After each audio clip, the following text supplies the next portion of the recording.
तो daily news India 1.0 में आपका बहुत बहुत स्वागत है। क्या योगी आदित्यनाथ की विदाई की तैयारियां हो रही हैं? चारों तरफ से एक ही संकेत मिल रहे हैं और लखनऊ में बीजेपी की मीटिंग होती है जिसमें केशव प्रसाद मौर्य, जी हाँ, केशव प्रसाद मौर्य जो शायद अपना एक चांस देख रहे हैं कि उनको अब मुख्यमंत्री का पद मिल सकता है, क्योंकि दूसरे ब्रजेश पाठक जो हैं वो ब्राह्मण से हैं, ब्राह्मण वर्ग से आते, तो उनका चांस कम हो रहा है और योगी आदित्यनाथ जो कि राजपूत हैं, क्षत्रिय हैं, उनकी जगह पर कोशिश की जा रही है कि एक ओबीसी चेहरे को जो कि दिल्ली का वफादार हो, वैसे ही जैसे मोहन यादव, भजनलाल शर्मा, भूपेंद्र पटेल, मोहन मांझी, विष्णु साय, उनकी कैटेगरी का व्यक्ति मोदी जी और शाह को चाहिए। मोदी शाह और योगी के बीच में जो टकराहट है अब वो अपने चरम पर आती हुई नजर आ रही है। लेकिन लखनऊ की इस मीटिंग में केशव प्रसाद मौर्य ने तो ऑलमोस्ट इस बात का ऐलान कर दिया है कि योगी आदित्यनाथ के अब दिन सीमित हैं, बस किस दिन उनको बाहर निकाला जाएगा, हटाकर किसी दूसरे व्यक्ति को लाया जाएगा। अब केशव प्रसाद मौर्य ने लखनऊ में बीजेपी की बड़ी मीटिंग होती है और वहाँ वो कहते हैं कि जो संगठन है, यानी कि बीजेपी एज ए पार्टी जो सरकार से बड़ी है, निशाना किस पर है? निशाना योगी पर है। कहते हैं संगठन बड़ा था और हमेशा रहेगा। वैसे ये सवाल मोदी जी से पूछना भी वाजिब है। अगर संगठन यानी कि बीजेपी बड़ी थी तो मोदी जी ने बीजेपी की पार्लियामेंट्री की सभा क्यों नहीं बुलाई? उसके अंदर नेता का चुनाव क्यों नहीं हुआ? सोचने वाली बात है। अगर संगठन बड़ा था तो व्यक्ति कैसे बड़ा हो गया? फिर मोदी बड़े हो गए ना उससे।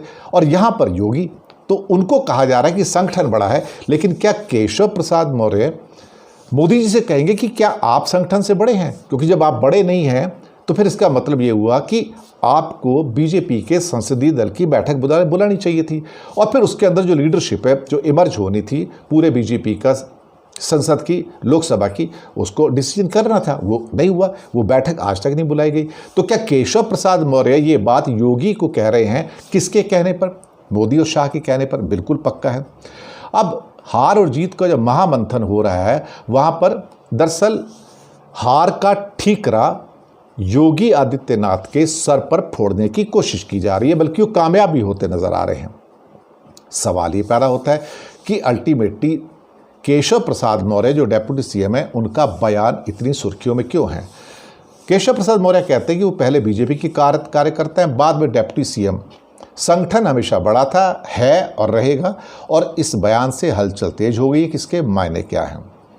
दरअसल जिस समय उन्होंने बयान दिया तो उस समय मंच पर बीजेपी का शीर्ष नेतृत्व, लीडरशिप वहाँ पर मौजूद थी और वो कहते हैं कि बीजेपी के कार्यकर्ता हमारे गौरव है, उन्हें सम्मान मिलना चाहिए। और उसके बाद वो क्या लिखते हैं ट्विटर के ऊपर?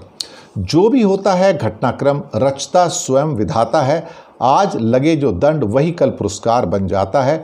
निश्चित होगा प्रबल समर्थन अपने सत्य विचार का, कर्मवीर को फर्क न पड़ता कभी जीत और हार का, कार्यकर्ता ही मेरा गौरव और मेरा अभिमान है। जरा मोदी जी को भी ये कह देते, क्योंकि ये शब्द जो कहे गए हैं सबको पता है कि ये दरअसल योगी आदित्यनाथ को संबोधित करते कहे हैं। योगी आदित्यनाथ, अब क्या कुछ ऐसा हो रहा है कि अब उपचुनाव में 10 सीटें हैं, वो 10 सीटों पर बीजेपी जीतने की कोशिश करेंगे। और योगी आदित्यनाथ ये भी बोले थे कि कार्यकर्ताओं को बैकफुट पर आने की ज़रूरत नहीं है। अफवाह और भ्रम का असर जो है चुनाव पर पड़ा है।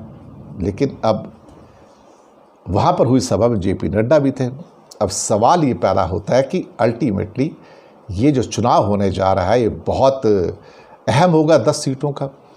मुझे लगता है कि ये 10 सीटों का चुनाव जो बहुत जल्दी होने जा रहा है, हो सकता है एक पॉसिबिलिटी कि बीजेपी इसके अंदर इन सीटों को हारना चाहे और फिर कहे कि देखो लोकसभा चुनाव में आप हार गए योगी आदित्यनाथ, अब इन 10 सीटों पर भी आप हार गए, अब आप जाइए, आपकी विदाई की तैयारी है।